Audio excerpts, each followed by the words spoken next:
Welcome to the Liberation.Tech podcast, brought to you by Jordan Nuance LLC and hosted by Dr. Renee Jordan. This podcast is a accumulation of Dr. Jordan's dissertation work and her passion for empowering Latinas, Afro-Latinas, Black women, and girls to navigate the academic and professional worlds with confidence and success. Whether you're a mother or guardian guiding a child through grades 6 through 12, an undergrad or grad student, someone working on a dissertation or thesis, or simply looking to carve out your niche in the career landscape, this podcast is for you.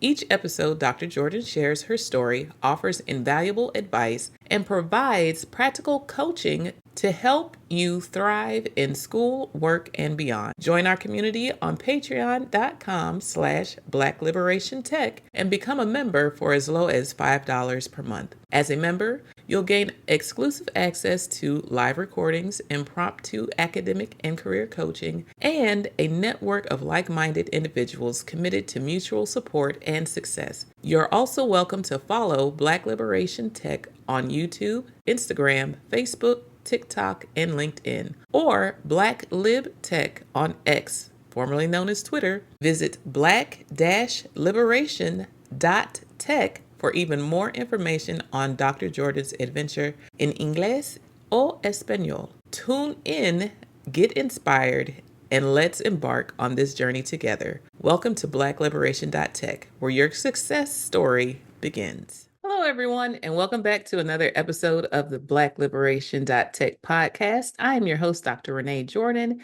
and today we're going to take a look at a blog post I did in August of 2018 entitled Balance. Before starting another semester on Monday, I know I signed up for it. I just wanted to take a moment to share the short version of a semester that taught me a lifelong lesson. During the fall of my junior year, I took 17 credits. It was the most stressful semester ever, and not because of the number of credits. It was a stressful semester because of the classes I decided to take all at the same time. Egypt, Mesopotamia, art, not bad. Biochemistry, quantitative analysis, an advanced chemistry course, physics, and statistics. Those last four are not evil by themselves, but the combination was too much for me. In 12 weeks, I lost 40 pounds, and it was not because I took up swimming with a friend in the morning. I was sick. Not only was I sick, but I was also failing 3 out of those last 4 classes and not doing so well in the 4th. The information just was not sticking. I felt like Samson with a haircut. I got up, shook myself, and my strength was gone. It was bad. So what did I do? I went home, visited the doctor, and withdrew from my classes. Thankfully, I completed enough of the semester so that I did not have to pay back my scholarship and financial aid. In the spring, I returned to school and had the best semester, academically speaking, of my undergraduate career. I took vertebrate physiology, mechanisms of infectious disease. Between this class and microbiology, I am an official germaphobe. Power of the nucleus and music. To make up my lost semester, I took drawing 1 and 2, painting, and photography at Prince George's Community College over the summer. And as I hope you can see from my images, please see the blog post, I am a better artist as a result of these classes. I also switched my minor from chemistry to art. Hey, I needed to graduate on time because my partial, not full, scholarship came with a timeline for years. When I went back to Hood College for my senior year that fall, I retook quantitative analysis and physics with advanced ecology. Yoga is not for the weak, and Spanish 1.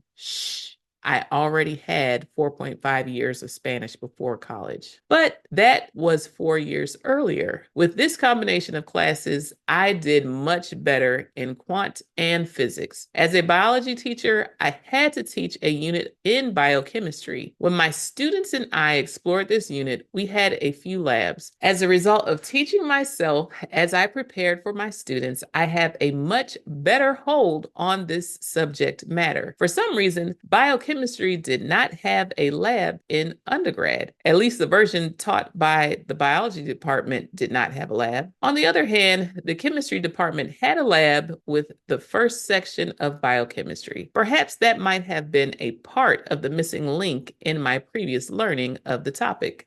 Anyway, later on, while working on my Master of Public Policy degree, I took up 3 successive statistics courses for research purposes and did very well. Since I worked full-time and went to school, I heeded the caution set by the fall of my junior year and only took 2 classes a semester. Slow and steady wins the race. ASAP. The point of this story is to share how I learned what combinations of courses worked well for me as an individual. In college, you are free to arrange classes however you want, as long as they count towards graduation. However, the wise thing to do is to know how you learn and the circumstances that optimize your learning process. For me, I can take challenging classes, but I do even better when I have some classes that challenge me in different ways. In other words, I've learned that I need to insert counterweights, see July 14th post, into my schedule to create balance. I hope that this story helps someone. So the reason I wanted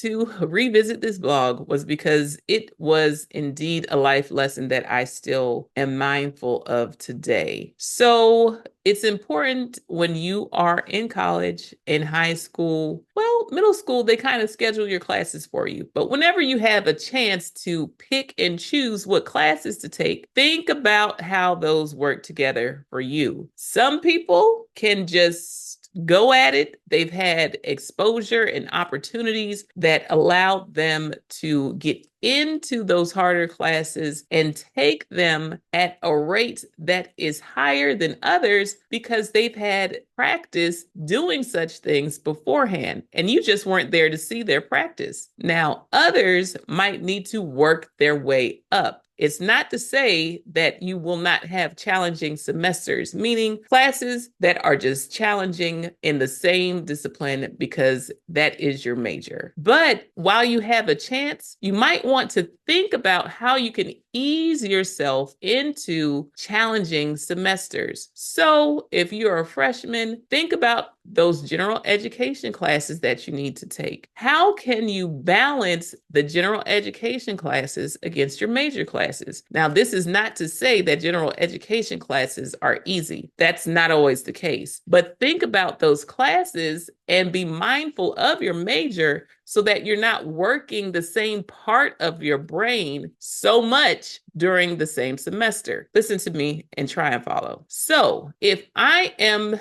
taking biology because it is my major, then I also may have to take a chemistry course each semester along with that biology course until my chemistry classes are satisfied. If I know that these 2 classes are going to be challenging for me, then I need to think about what other classes I'm going to take that semester. What are some classes that use different parts of your brain? Do you have an art requirement that you need to fulfill? Do you have a music requirement that you need to fulfill? Do you have a language requirement that you need to fulfill? If so, can you take those classes, which also may be challenging, alongside your biology and your chemistry classes, but they're working different parts of your brain? Think about what works best for you. Are you someone who can focus, get it done? You have a photographic memory. It's not a problem. It's just a matter of doing.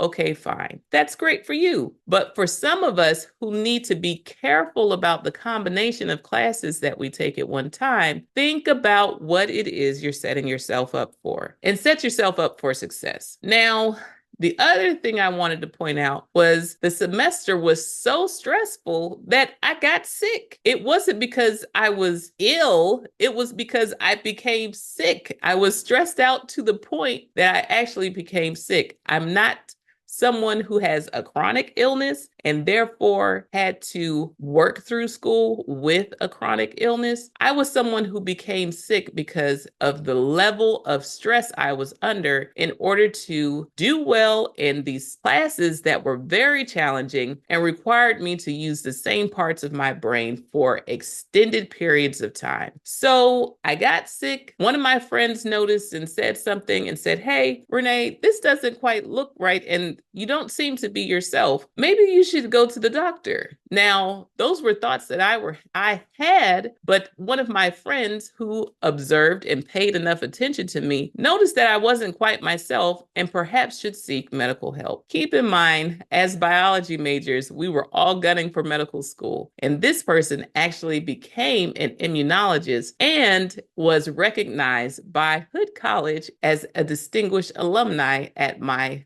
20-year college reunion. So thanks, Lola. Stress affects people different ways. It might cause weight gain. It might cause weight loss. It might cause hair loss. It might cause loss of appetite. It might even give you the shakes, the jitters, and heart palpitations. Pay attention to what's going on with you while you're in school. Are your bodily functions normal? Are they doing what they've always done? Or do they seem to be a little bit off? Are you not getting as much sleep as you're used to? Stress can cause you to lose sleep as well. Consider your normal habits. Consider how you usually appear and think about, am I stressed out? Am I stressed out and that's why I'm not doing X, Y, and Z the same? Am I stressed out and that's why I'm not as friendly as I am under normal circumstances? Am I stressed out? Think about yourself as you're going through school. Don't just think that you are separate from your work. You are doing the work. So how is it impacting you? Are you able to work through it and do your work without any problems? Is your work affecting and impacting how you normally behave? Think about these things. Take it under consideration. Ask a friend, ask a loved one, someone who knows how you normally behave, and see if they've noticed any changes in you. And if you have experienced changes, perhaps you need to seek medical help. Perhaps you need to take a break. Perhaps you need to do something else to help counteract the stress and the nerves that build up. Perhaps exercise is something that you might need to do to help burn off the stress. When I found out that I was sick, I withdrew from school. And there is something called medical leave. You can take a medical leave of absence from school. Check with your advisors, check with student services to find out your options, and don't put your health in jeopardy. Take care of yourself. When I withdrew from school, I had to go around and ask my professors for my current grade so that they can say that I was withdrawing successfully or withdrawing failing. Now, for those classes that I was withdrawing failing, had opportunities to have me in their classes before, knew that I was capable of performing the work, and understood that I was under dire distress and was leaving school as a result of being sick, and therefore did not hold those failures against me. And instead, they said that I withdrew successfully. One of my professors was even my advisor, and he noticed that I wasn't myself. And so they all encouraged me to take care of myself, and when I'm ready, come back and try again. It's helpful to communicate with people when you're experiencing challenges and troubles in school. And the reason for that is because you're not the only one. There are different things that student services and your advisor can help you work through so that you can withdraw from a class or make adjustments in your schedule so that you're not penalized or you don't have to take on the full responsibility for having an emergency that you had no control over.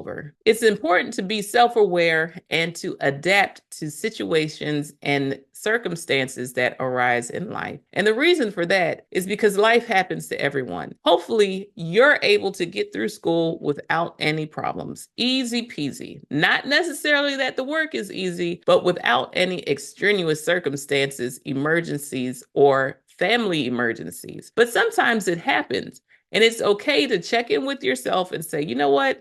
I need to talk to somebody about that. Counseling is something that you might want to seek out while you're in school so that you can talk to someone about what you're experiencing and get tools and resources to help you navigate what's going on with you while you're in school. It's important to be adaptable because you want to make sure that when something comes up unexpectedly, you're not completely thrown off course. Yes, you might have to make some changes, but that doesn't mean those changes have to mean hopes deferred. It could mean that you finish a different way. So in my case, instead of graduating with a biology major and a chemistry minor, I graduated with a biology major and an art minor. And I found that to be a nice combination because when I tell people that, they're taken aback. They don't normally think of people who have biology degrees as being artistic and vice versa. But somehow those two things work well for me. They allow me to express myself and have knowledge of things in ways that benefit me in everyday life. I majored in biology because I love biology and I'm grateful for it. I taught it for 7 years and I just enjoyed the study of life. And I also like artwork. Now, while I do not practice those things in terms of a profession at this point, it helps me with my thinking. I think about things in a scientific and methodical manner. And I'm also very creative when it comes to problem solving and getting solutions. I'm also a person who knows how to execute. I know how to get things done. And I accredit that to being able to take information from the written format into action. Now, when you're picking and choosing what classes to take, think about how they make you feel. Look at the reading requirements. What are you required to read? Are you required to read nonfiction or fiction? Are you required to read countless articles? A lot of times you can preview a syllabus in order to help you decide. If you can't get it from the instructor, I'm sure you have a friend or two, or perhaps a big brother or big sister who have taken the class and ask them about it. What are the reading requirements for this class? Will it be a lot of scientific reading, which means that the vocabulary words are not singular words, but entire processes that you have to be familiar with? Or will you have to read stories that you have to get the gist of and have a good idea as far as what did and did not happen and how it compares to other things? Is it more so along the lines of examining characters within a work, or are you required to memorize historical accounts of what happened in the past? Are you required to memorize names, dates, places,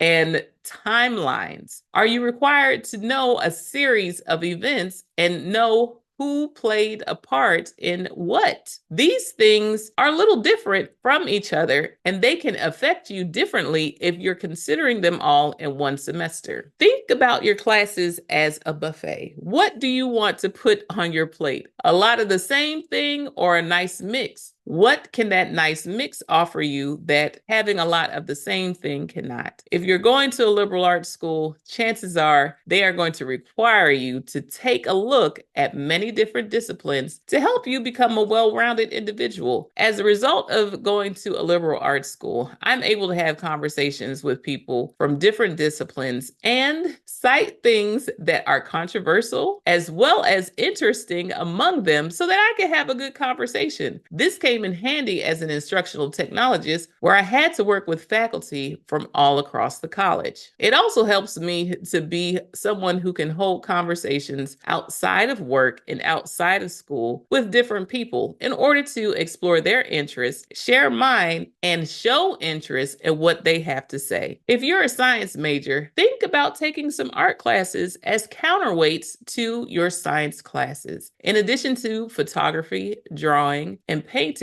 I also took ceramics. Now that class, oh my goodness, it was challenging indeed. Now, I made things that were recognizable, but clearly there was a difference between my level of executing ceramics and someone else. But I had fun along the way. I got to work with my hands in a different way than I would in a lab. It was okay to mess up. It was okay to have to start over. It was okay just to try something different and experiment with ceramics. In short, I want to encourage you to insert counterweights into your class schedules when you have the opportunity. If you're in high school and you are focused on AP biology and AP chemistry, think about taking AP art and perhaps an advanced language class. Think about how you can create harmony within your schedule and prevent overload in terms of being heavy on some subjects that require you to push a whole lot of information in a short amount of time. I want to also encourage you to embrace balance in your academic endeavors. Thank you for tuning in to the BlackLiberation.Tech podcast, brought to you by Jordan Nuance LLC and hosted by Dr. Renee Jordan. We hope today's episode has inspired you and provided valuable insights to help you navigate your academic and professional journey with confidence and success. Remember to like, subscribe, and share, as well as rate and review the podcast to help it become more discoverable. Whether you're guiding a child through grades 6 through 12, tackling undergraduate or graduate studies, working on a dissertation or thesis, or exploring your career options, this podcast is here to support you every step of the way. Join our community on patreon.com/BlackLiberationTech and become a member for as low as $5 per month. As a member, you'll enjoy exclusive access to live recordings, impromptu academic and career coaching, and a network of like-minded individuals committed to mutual support and success. Don't forget to follow Black Liberation Tech on YouTube, Instagram, Facebook, TikTok, and LinkedIn, or Black Lib Tech on X, formerly known as Twitter. Visit black-liberation.tech for even more information on Dr. Jordan's adventures, available in both English and Spanish. Stay inspired, stay empowered, and keep moving forward. Until next time, take care. Bye-bye.